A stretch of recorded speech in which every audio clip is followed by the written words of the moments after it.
There are times in politics when the biggest decision isn't new law or a new budget. It's a choice about mood, about whether a government can steady a country's nerves. And right now, with the Strait of Hormuz at the center of a global shock, that's the challenge landing on Sir Keir Starmer's desk. Here's the basic issue. When a major route for oil and shipping looks threatened or disrupted, markets don't wait around for certainty. Prices jump, supply chains tense up, and households start doing that very human thing, preparing for the worst.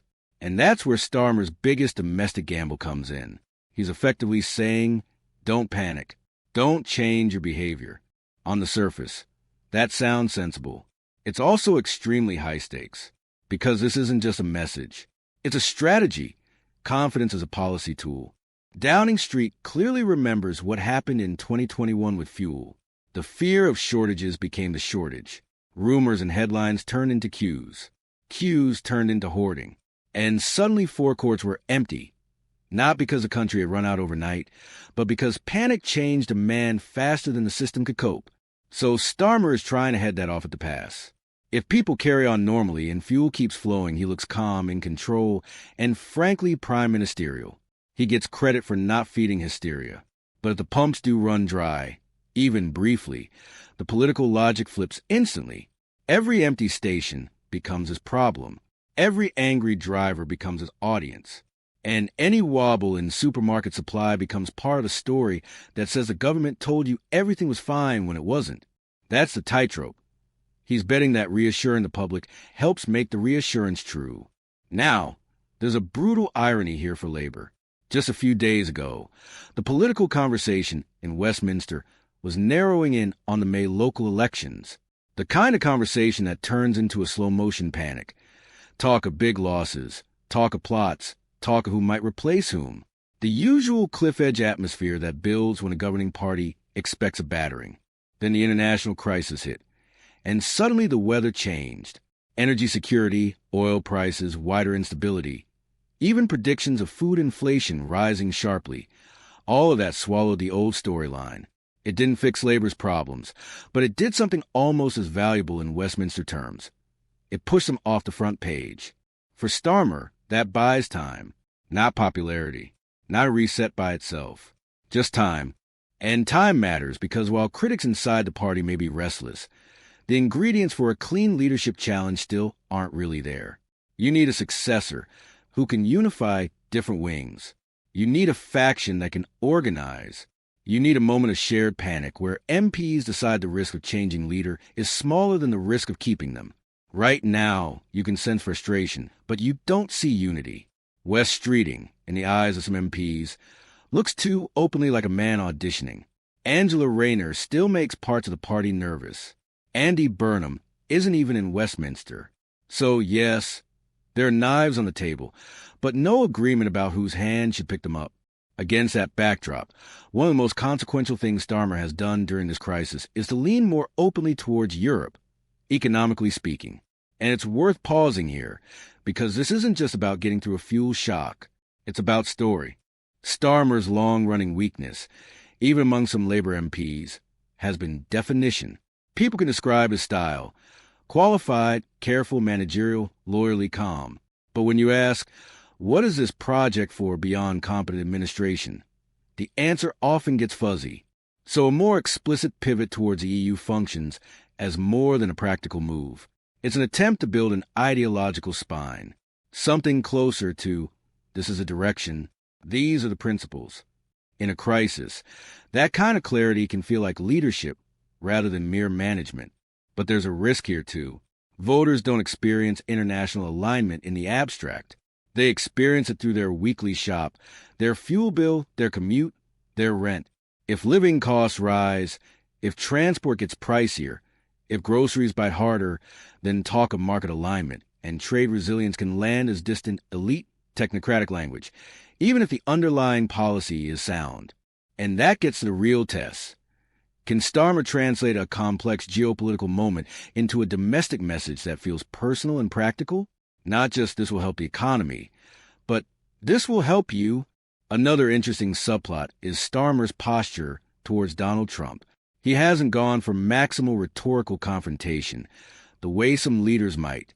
but he has grown firmer, and that contrast can work in his favor. In an era where global politics can feel combustible, being the adult in the room has electoral value. It may be one reason Labour's polling, while far from celebratory, has at least stopped looking like outright freefall. Stabilizing isn't winning, but if you've been drifting for months, stability starts to feel like oxygen. Still, there's a hard rule in democratic politics. Looking competent abroad rarely saves you if people feel poorer at home. International seriousness doesn't automatically translate into domestic trust. Voters might like a steady hand on the world stage, but they vote with their lived experience. Prices, wages, security, the sense that the future is getting easier rather than harder. That brings us to a particularly revealing piece of Westminster strategy, the idea of using the King's Speech as a kind of political restart, potentially after Parliament is prorogued following the May elections. In plain terms, the thinking is, if the locals go badly, don't leave MPs sitting around for weeks with nothing to do but brief against each other, plot, and amplify despair. Instead, compress the window for internal chaos, then force everyone to line up behind a fresh legislative program. It's damage limitation, but it's also a sign of expectation management inside government. One minister reportedly summed it up with striking candor. May will be grim. That sentence tells you more than 10 glossy announcements. It signals a party bracing for pain while already planning how to move on quickly, to lose, regroup, and then reframe the second half of the term as the phase of delivery. So the King's Speech in this context is not just ceremony. It becomes a defibrillator, a jolt meant to restart the political heartbeat before internal drift turns into paralysis.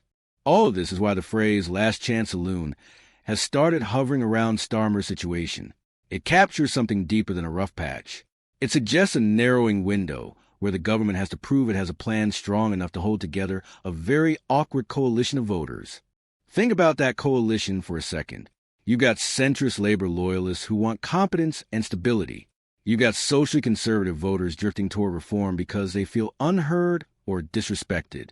And you've got younger progressive voters flirting with the Greens because they think Labour doesn't feel urgent enough on the issues they care about.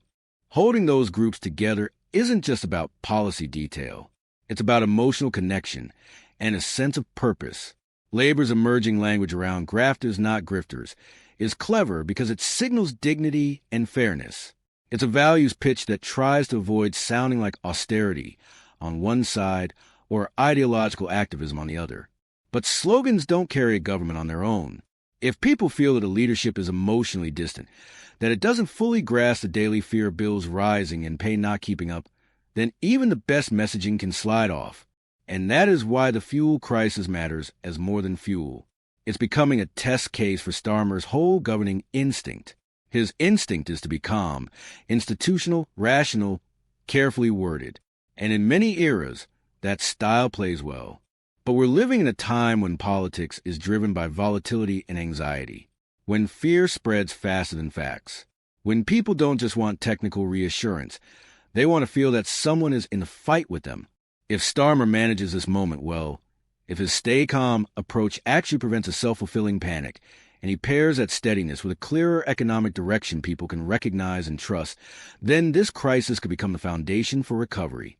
If he misjudges it, if the public hears reassurance and then sees empty pumps or rising prices with no sense of protection, then last chance saloon stops being a dramatic phrase and starts looking like a verdict. And maybe the cleanest way to sum up the political status right now is this. Time has been bought, but trust has not yet been earned.